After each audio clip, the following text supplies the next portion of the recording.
Ako'y nabuhay na naig sa kamatayan. Alleluia, alleluia. Sa ngalan ng Ama, ng Anak at ng Espiritu Santo, Amen. ang pagpapala ng ating Panginoong Jesucristo, ang pag-ibig ng Diyos Ama, ang pakikipagkaisa ng Espiritu Santo ay sumainyon lahat. At sumaiyo rin. Magandang umaga mga kapatid. Sa araw na ito, patuloy tayong magpasalamat sa mga biyayang kaloob ng Diyos sa atin. Tandaan nito, patuloy nating itaas ang intensyon sa misang ito, ang ating mga personal na kahilingan, gayon din ang mga humihingi ng panalangin. Upang tayong maging karapat-dapat na gumanap sa banal na pagdiriwang, halina mga kapatid, buong kababaang loob, aminin natin ang ating kasalanan at humingi ng kapatawaran. Inaamin ko Sa makapangyarihang Diyos at sa inyo mga kapatid, na lubha akong nagkasala sa isip, sa salita, sa gawa, at sa aking pagkukulang. Kaya isinasamo ko sa mahal na Birheng Maria, sa lahat ng mga anghel at mga banal, at sa inyo mga kapatid, na ako'y ipanalangin sa Panginoong ating Diyos. kawan tayo ng makapangyarihang Diyos, patawarin tayo sa ating mga kasalanan at patnubayan tayo sa buhay na walang hanggan. Amen. Manalangin tayo. Ama naming makapangyarihan, ipagkaloob mong lagi naming maranasan ang pamumunga ng aming ginagampanan ngayong Pasko ng pagkabuhay na iyong ibinigay upang aming ipagdiwang sa pamamagitan ni Jesucristo kasama ng Espiritu Santo magpa sa walang hanggan. Amen. Magsiupo muna po ang lahat. Pagbasa mula sa mga gawa ng mga apostol. Mula sa Troas, tuloy-tuloy kaming naglayag patungong Samotracia at kinabukasay sa Neapolis. Mula rooy nagtungo kami sa Pilipos, isang kolonyang Romano at pangunahing lungsod sa dakong iyon ng Macedonia.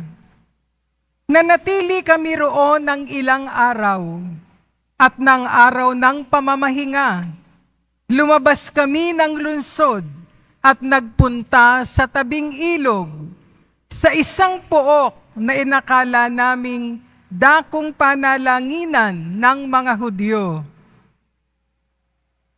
Naupo kami at nakipag-usap sa mga babaeng nagkakatipon doon. Kabilang dito ang isang nangangalang Lydia, taga Tiatira, at mga ngalakal ng mga telang purpura. Siya'y may takot sa Diyos. Binuksan ng Panginoon ang kanyang isip at siya'y naniwala sa ipinangangaral ni Pablo. Nagpabinyag siya at ang mga kasambahay niya. Pagkatapos, sinabi niya, "Kung itinuturing po ninyo akong tapat na lingkod ng Panginoon, doon na kayo tumuloy sa amin." Mahigpit ang kanyang anyaya, kaya't hindi namin napahindian. Ang salita ng Diyos. Salamat sa Diyos. Panginooy nagagalak sa hirang niyang mga anak. Panginooy nagagalak sa hirang niyang mga anak. Ang Panginooy purihin, awitan ng bagong awit. Purihin sa pagtitipon ng tapat na pananalig. Magalaka o Israel, dahilan sa manlilikha. Dahilan sa iyong hari, ikaw Siyon ay matuwa. Panginooy nagagalak sa hirang niyang mga anak. Purihin sa pagsasayaw, purihin ang kanyang ngalan. Alpat tambol ay tugtugin at siya ay papurihan. Panginooy nagagalak sa kaniyang mga hirang, sa nangagpapakumbabay, tagumpay ang ibibigay. Panginooy nagagalak sa hirang niyang mga anak. Sa tagumpay na natamo, magalak ang mga hirang. Sa kanilang pagpipista ay magsaya't mag-awitan. Sa pagpuri sa Panginoon ay bayaang magsigawan. Ang tatanggap ng tagumpay ay ang kaniyang mga hirang. Panginooy nagagalak sa hirang niyang mga anak. Magsitayo na po ang lahat.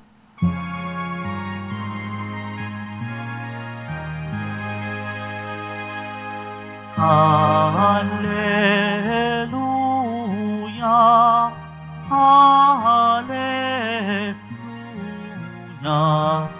Hallelujah, Hallelujah.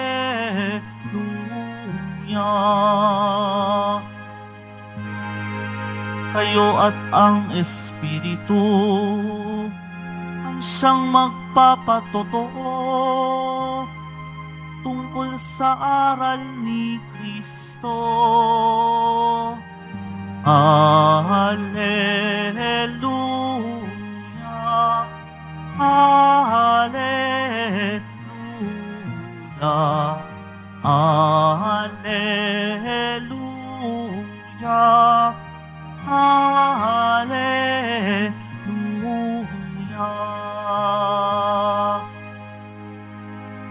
Sumainyo ang Panginoon. At sumaiyo rin. Ang mabuting balita ng Panginoon ayon kay San Juan. Papuri sa iyo, Panginoon. Nung panahong yun, sinabi ni Jesus sa kanyang mga alagad, ngunit ang patnubay, ang Espiritu ng katotohanan, ang paparito mula sa Ama. Susuguin ko siya sa inyo buhat sa Ama, at siya ang magpapatotoo tungkol sa akin.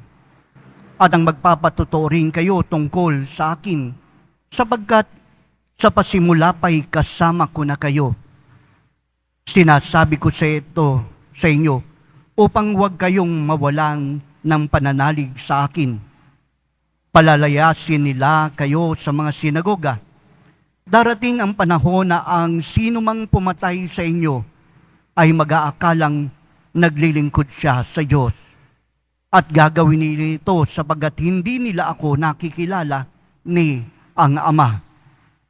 Ito'y sinasabi ko sa inyo upang pagdating ng oras na gawin nila, maalala ninyong ipinagpauna ko na ito sa inyo.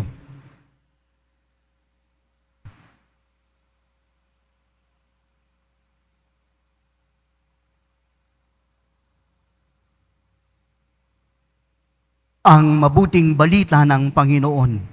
Pinupuri ka namin, Panginoong Heso Kristo. Magsiupo muna po ang lahat. Muli magandang umaga po sa ating lahat, mga kapatid. Alam niyo po, ang konteksto po ng ating pong mabuting balita ay ang pag-alis ng ating Panginoong Jesucristo. Kaya naman, inihahanda niya na po ang mga alagad at sinasabi niyang, daraan kayo sa pagsusulit, magkakaroon ng tinatawag na pagsubok at kailangang ipahayag ito ng may tibay na pananampalataya. Kaya ang ating pong pagbasa ay bahagi ng tinatawag na farewell at sa susunod na linggo ay ang kanyang pag-akyat sa langit. Mga kapatid, pinakikita rin po sa Ebanghelyo natin na paano ba natin ngayon isasabuhay ang ating pananampalataya? Ngayon po ay panahon na ng tinatawag nating internet, mga gadgets, panahon na kung saan ang lahat ng bagay ay parang napakadali.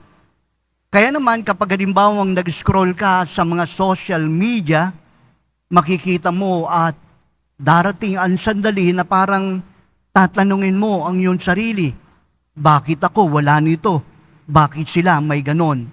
At ito po ay magbubunga ng tinatawag nating comparison sa ibang tao, sa kanilang tinatanggap at sa kung ano ang mayroon tayo.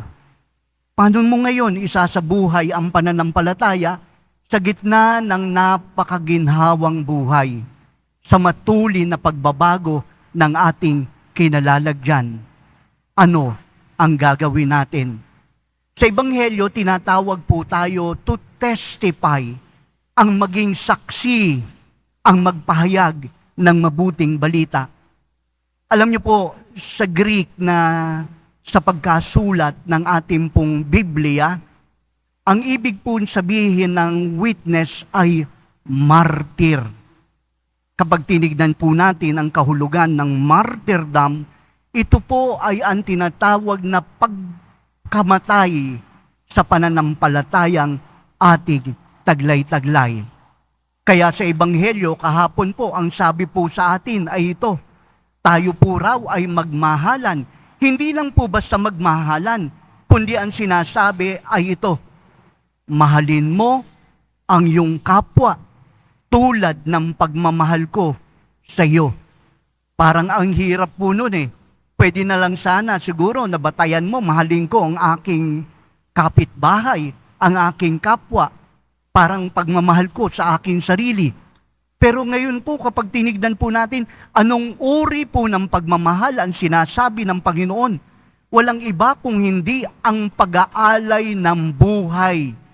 Ang pagbibigay kung ano ang mayroon ka hanggang sa sandali na halos wala ka nang maibigay at ang buhay mo na lamang ang natatanging labi para ito ay iyong ialay. Ito po yung martyrdom na sinasabi po sa atin. Susuriin ka, susubukan ka, at ipapahayag mo ang pananampalataya. Minsan po, ang dali-dali pong mangyari sa atin, we'll just follow the flow. Kung saan ang agos, doon din ako. Pero hindi po raw ito ang pamamaraan ng pagiging Kristiyano. Hindi dahil uso ito, ganito rin na rin ang gagawin ko.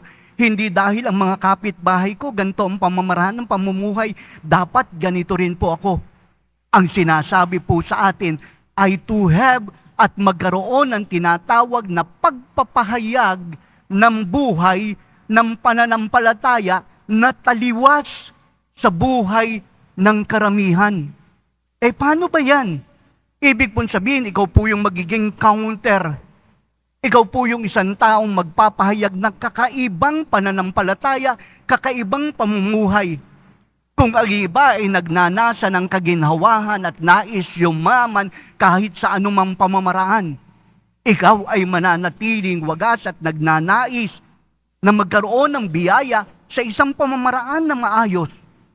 Kung ganon mga kapatid, ang buhay na sinasabi ng Panginoon sa atin ay ang pagpapatotoo na wala tayong ibang kayamanan kundi ang ating pakikipag-ugnayan sa Diyos. At ang bukod tangi nating lakas, walang iba kung hindi ang pagmamahal natin sa Kanya.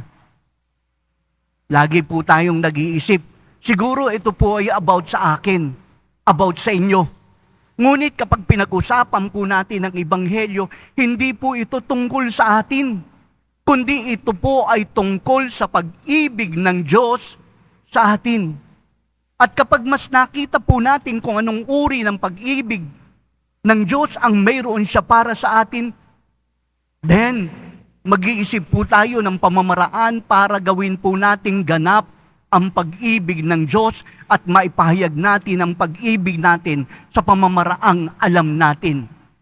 Alam niyo po, sa konteksto pong ito, pwede po nating tignan ang ating pong witnessing, ang ating pong pagiging saksi sa pamamaraan ng ating paglilingkod. Paano ka naglilingkod? Baka ang paglilingkod mo, tinatangay mo lamang ang iyong pangalan. Baka ang paglilingkod mo, iniisip mo ang iyong kapakanan. Ang sinasabi po sa pamamaraan ng tunay na paglilingkod, ginagawa mo ito dahil alam mo na ito ang tama, alam mo na ito ay makabubuti, hindi para sa iyo, kundi para sa iyong kapwa. Ito ang tunay na paglilingkod. Mga kapatid, marami tayong biyayang tinatanggap Nga lang minsan, ang attitude po natin, ipinopokus po natin ang biyaya na natatanggap ng ating kapwa. Kaya naman, anong ginagawa natin? We tend to compare ourselves doon sa biyayang tinatanggap ng ating kapwa. Kaya ikaw ay nalulungkot. Nagkakaroon ka ng self-pity. Bakit ako wala? Pero ang hamon ng Ebanghelyo sa atin, nais mong maging saksi, magbahagi ka. Walang mahirap na hindi kayang magbahagi. Kung ganun, meron po pala tayong blessing na tinatanggap. At ang ating pong blessing, ang biyaya pong ito, ang siyang ating ibabahagi. Maaring hindi po ito material na bagay.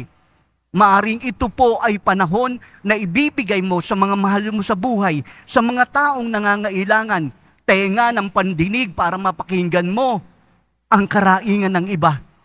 Ito po'y pamamaraan ang tinatawag po nating pagbabahagi ng biyayang tinatanggap natin.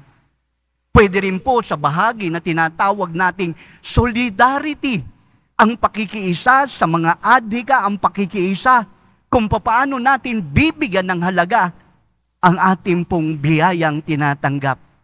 Ngayon po, iniisip natin, sabi natin, ang init-init. Di ba? Ang pakiramdam mo, kakaiba, para kang nasa harap ng tambutso ng bus dahil sa sobrang init. Kung mainit in terms of solidarity, ano ang pwede mong gawin? Aba, nagko-complain tayo sa mainit. Pero sandali lang, ang tanong sa atin ay ito, nagtanim ka na ba ng kahit isang puno? Ito po'y isang testimony, pagpapahayag kung papaano tayo minamahal ng Diyos. Ito po'y responsibility. Kaya sinasabi po sa atin, walang regalo na ibinibigay ang Diyos sa atin kung ito ay hindi kaakibat ng tinatawag nating responsibilidad sa pangangalaga nito. Paano natin tinatapon yung mga dumi po natin? Paano natin dinidispose yung mineral bottle natin? Ito po'y pahayag, dapat tayo po'y mag-testify. Umiinom ako ng tubig pero papahalagahan ko ang aking kalikasan. Bibigay ko kung ano ang nararapat nang sa gayon, hindi man ako ang makinabang sa panahon na ito. Makikinabang ang susunod na henerasyon. Ito po ang pagiging saksi kay Kristo. Alam niyo po mga kapatid, nakakatuwa. Bakit po? Dahil tayo ay namimintuho sa poong Jesus Nazareno. Ang poong Jesus Nazareno ay larawan ng tinatawag nating paninindigan, pagsasaksi sa pagmamahal ng Diyos. Tayong mga Katoliko, tayong mananampalataya, hindi po tayo tinawag para mag-fit in lang. O, kasya ka na dyan, okay na yan, ganyan na ang buhay mo, tama na yan, nagdarasal ka, nagpupunta ka sa Quiapo, okay na yan, Katoliko ka na. Mga kapatid, ang panawagan po sa atin is not just to fit in, but to stand out. Ako ay isang Katoliko, maninindigan akong may pananampalataya, at ang pananampalataya ko ay ipakikita ko hindi lang sa salita, kundi higit sa lahat sa aking gawa. Kahit na ito'y mga hulugan ng hindi pagtanggap sa akin ng karamihan. Hindi po tayo nag-iisa. Nauna na po sa atin ang poong Jesus Nazareno upang ipakita sa atin ang pamamaraan ng pagpapahayag ng pagtitiwala sa Diyos. At ngayon, sinasabi sa Ebanghelyo na ang Espiritu ng Diyos ay laging nasa sa atin. Kung tayo lang po, hindi natin magagawa to. Ngunit sa ating pong Ebanghelyo, ina-assure po tayo at sinasabi ng Panginoon, kailanman hindi tayo iiwan. Sa araw na ito, mga kapatid, manindigan tayo sa pananampalataya dahil batid natin na ito ang pamamaraan natin para magbigay parangal, kalwalhatian sa Diyos na ating minamahal. Amen.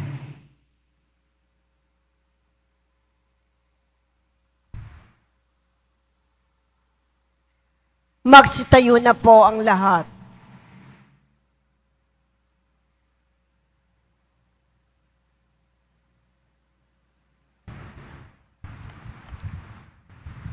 Minamahal kong mga kapatid, marami ang nagpapatotoo sa kanilang pananampalataya sa pamamagitan ng kanilang buhay.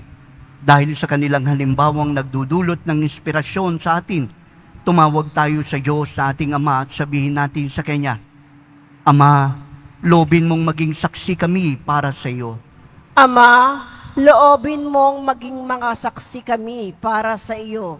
Ang mga pinuno ng simbahan, naway walang patid na magsikap sa paghahatid ng mensahe ng Diyos ng pagsisisi sa kasalanan sa mga taong may pusong tapat na naghahanap sa Diyos. Manalangin tayo. Ama, loobin mong maging mga saksi kami para sa iyo. Ang mga politiko at mga taong tinitingala sa larangan ng politika, naway maging mga kasangkapan ng katotohanan ni Kristo sa pamamagitan ng marangal nilang pamumuhay. Manalangin tayo. Ama, loobin mong maging mga saksi kami para sa iyo. Ang mga pagsubok na dinaranas natin araw-araw, naway hindi magpahina ng ating loob at sa halip ay magpalago ng ating pananampalataya.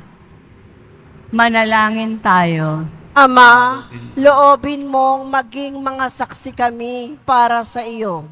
Ang mga may sakit, naway maging matatag sa kanilang pananampalataya at masigasig sa kanilang mithiin. Manalangin tayo. Ama, loobin mong maging mga saksi kami para sa iyo. Ang mga yumao, naway makatagpo ng kapanatagan at kaligayahan sa kaharian ng Diyos. Manalangin tayo. Ama, loobin mong maging mga saksi kami para sa iyo.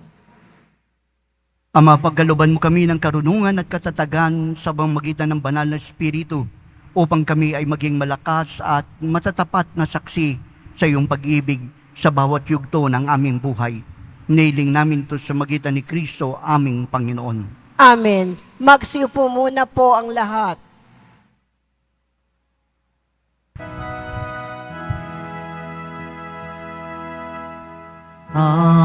Tanggapin mo, O Panginoon, ang alay ng bayang nagdiriwang.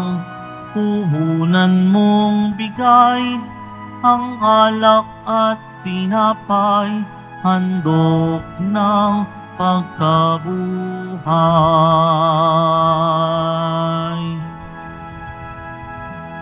Pinupuri kita po sapagkat ako'y iniligtas. Mga kaaway di makuhang matuwa mula sa libingan. Tanggapin mo, O Panginoon, ang alay ng bayang nagdiriwang. Puhunan mong bigay ang alak at tinapay, handog ng pagkabuhay. Magsitayo na po ang lahat. Mga kapatid, manalangin kayo upang ating paghahain na maging kalugod-lugod sa samang makapangyarihan sa lahat. Tanggapin nawa ng Panginoon itong paghahain sa iyong mga kamay, sa kapurihan niya at karangalan, sa ating kapakinabangan at sa buong sambayanan niyang banal. Ama namin lumikha, tanggapin mo ang mga alay ng iyong sambayan ang natutuwa, ang pagabuhay ng iyong anak na nilob mong aming ikatuwa, ngayong pagbabagunahin ang manggagalak sa pananatili sa aming habang panahon, sa mamagitan niya kasama ng Espiritu Santo, magpa sa walang hanggan. Amen. Sumainyo ang Panginoon. At sumaiyo Taas sa rin. Diyos ang iyong puso't isipan. Tinaas na namin sa Panginoon. Pasalamatan natin ang Panginoong ating Diyos. Marapat na siya ay pasalamatan. Ama naming makapangyarihan, tunay ngang marapat na ikaw ay aming pasalamatan. Ngayong pinagdiriwang ang paghahain ng Mesiyas, ang maamong tupa na tumubos sa aming lahat. Ang katawan ng anak mong sa krus na bayubay ay handog ng pag-ibig na walang kapantay. Itong paghahain ganap mong kinalulugdan, itong nilunggati ng dating pag-aalay, ang buong sarili ng anak mong si Jesus ay inihain upang kami ay matubos. Siya ang damba ng paring naghahandog, siya pa rin ang tupang handog na ibinukod. Kaya kaysa ng mga anghel nagsisiawit ng papuri sa iyo, nang walang humpay sa kalangitan, kami nagbubunyi sa iyong kadakilaan. Santo, Santo, Santo, Panginoong Diyos na mga hukbo, napupuno ang langit at lupa ng kadakilaan mo. O sana sa kaitaasan, pinagpala ang naparirito sa ngalan ng Panginoon. O sana sa kaitaasan, magsilud po ang lahat. Ama naming banal, ikaw ang bukal ng tanang kabanalan. Kahit sa mamagitan ng iyong Espiritu, gawin mong banal ang mga kaloob na ito upang para sa aming maging katawan at dugo ng aming Panginoong Hesukristo. Bago siya pinagtiis ang kusang loob na maging handog, kinuha niya ang tinapay. Nagpasalamat sa iyo. Pinaghati-hati iyon niabot sa kanyang mga lagad at sinabi, tanggapin niyo lahat ito at kanin. Ito ang aking katawan na ihahandog para sa inyo.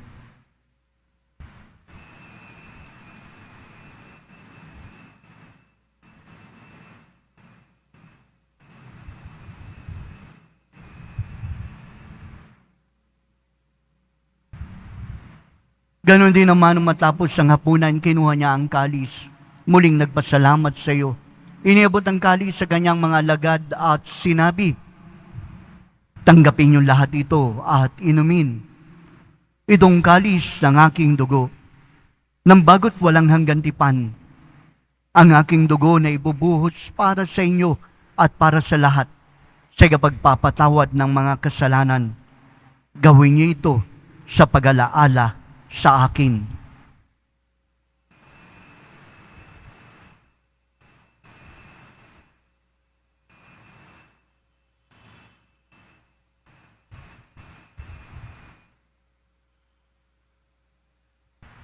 Magsitayo na po ang lahat.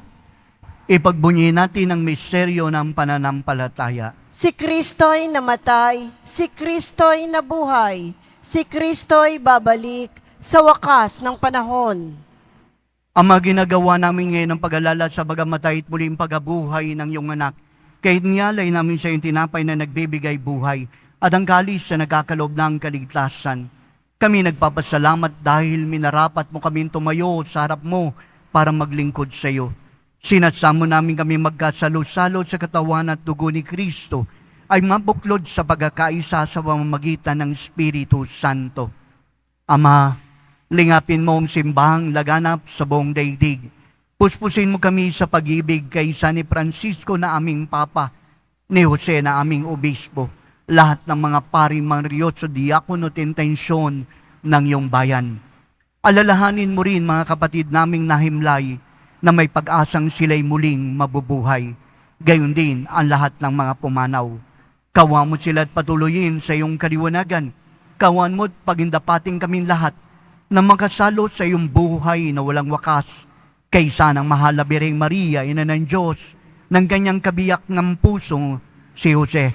Kaysa ng mga apostol, San Juan Bautista, at lahat ng mga banal na namuhay dito sa daigdig ng kalugod-lugod sa iyo, may pagdiwang nawa namin pagpupuri sa kararangal mo sa pamamagitan ng iyong anak, naming Panginoong Hesukristo. Sa pamamagitan ni Kristo, kasama niya at sa Kanya, Ang lahat ng parangal at papuri ay sa iyo, Diyos amang makapangyarihan, kasama ng Espiritu Santo, magpa sa walang hanggan. Amen. Sa dagubili ng nakagagaling na utos at turo ng ating Panginoong Jesucristo, pahayag natin ang lakas loob. Ama namin, Sumasalangit ka, sambahin ang ngalan mo, mapasa amin ang kaharian mo, sundin ang loob mo dito sa lupa para nang sa langit. Bigyan mo kami ngayon ng aming kakanin sa araw-araw at patawarin mo kami sa aming mga sala para ng pagpapatawad namin sa nagkakasala sa amin. At huwag mo kaming ipahintulot sa tukso at iadya mo kami sa lahat ng masama. inihiling namin kami adya sa lahat ng masama, pagalaban ng kapayapaan araw-araw, ligtas sa kasalanan, layo sa lahat ng kapahamakan. Samantalang aming pinananabikan ang nakilang araw ng pagpapahayag ng tagapagligtas namin, si Jesucristo. Sapagkat iyo ang kaharian at ang kapangyarihan at ang kapurihan magpakailanman. Amen. Mga kapatid, halin ang manalangin para sa kapayapaan, kapayapaan sa buong mundo, kapayapaan sa ating bayan, kapayapaan sa ating tahanan, kapayapaan sa ating puso. Panginoong Jesucristo, sinabi mo sa iyong mga apostol, kapayapaan ang iniiwan ko sa inyo. Ang aking kapayapaan ang ibinibigay sa inyo. Tunghayan mo ng aming pananampalataya at huwag ang aming mga pagkakasala. Pagkalooban kami ng kapayapaan, pagkakaisa ayon sa iyong kalooban, kasama ng Espiritu Santo, magpa sa walang hanggan. Amen. Ang kapayapaan ng Panginoon ay laging sumainyo. At sumaiyo rin. Magbigayan tayo ng kapayapaan sa isa't isa. Kordero ng Diyos na nag-aalis ng mga kasalanan ng sanlibutan, maawa ka sa amin. Kordero ng Diyos na nag-aalis ng mga kasalanan ng sanlibutan, maawa ka sa amin. Kordero ng Diyos na nag-aalis ng mga kasalanan ng sanlibutan, ipagkaloob mo sa amin ang kapayapaan. Magsiluhod po ang lahat. Ito ang kordero ng Diyos. Ito siyang nag-aalis ng mga kasalanan ng sanlibutan. Mapapalad ang tinatawag sa piging ng kordero. Panginoon, hindi ako karapat-dapat na magpatuloy sa iyo, ngunit sa isang salita mo lamang ay gagaling na ako.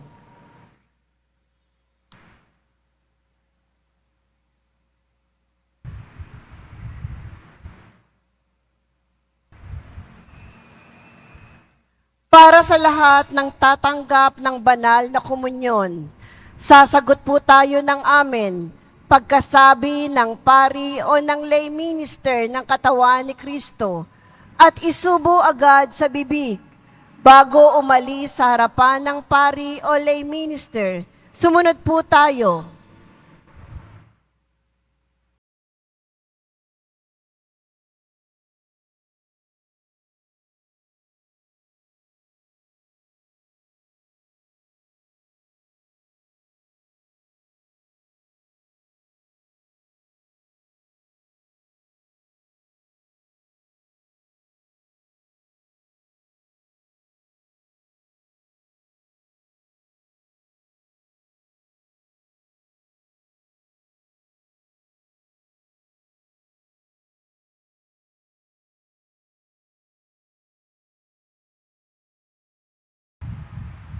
Ama naming mapagmahal, tunghayan mo at lingapin ang iyong sambayanan na minarapat mong makinabang sa pigin at pagmagpakailanman.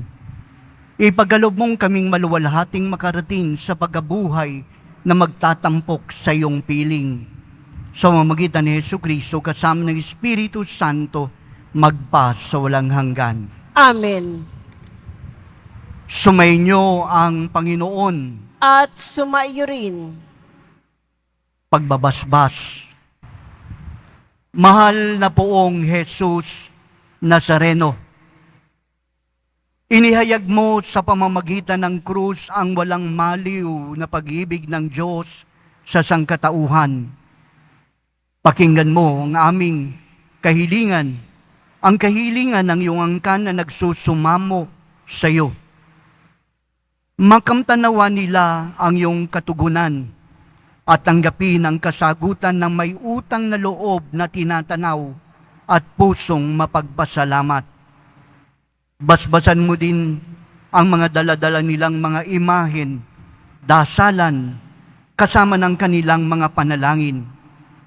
Sa pamamagitan ng bendisyon na ito, naway maalala nila ang mga pangako nila noong sila ay binyagan, na ikaw ay kanilang iibigin at paglilingkuran bilang Panginoon magpas sa walang hanggan.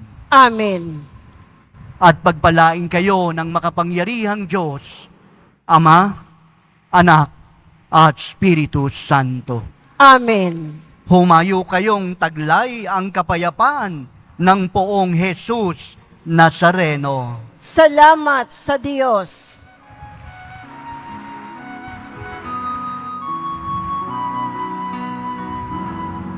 Nuestro Padre Jesus Nazareno, sinasamba ka namin.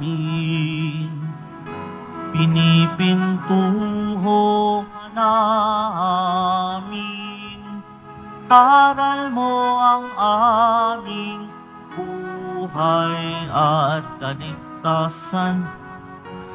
Padre Jesus Nazareno, iligtas mo kami sa kasalanan. Ang krus mong pinamatayan ay sagisag ng aming kaligtasan. Nuestro Padre Jesus Nazareno, dinarangal ka namin. Nuestro Padre Jesus Nazareno, nilulwalhati ka namin. Nuestro Padre Jesus Nazareno, dinarangal ka namin. Nuestro Padre Jesus Nazareno, nilulwalhati ka namin.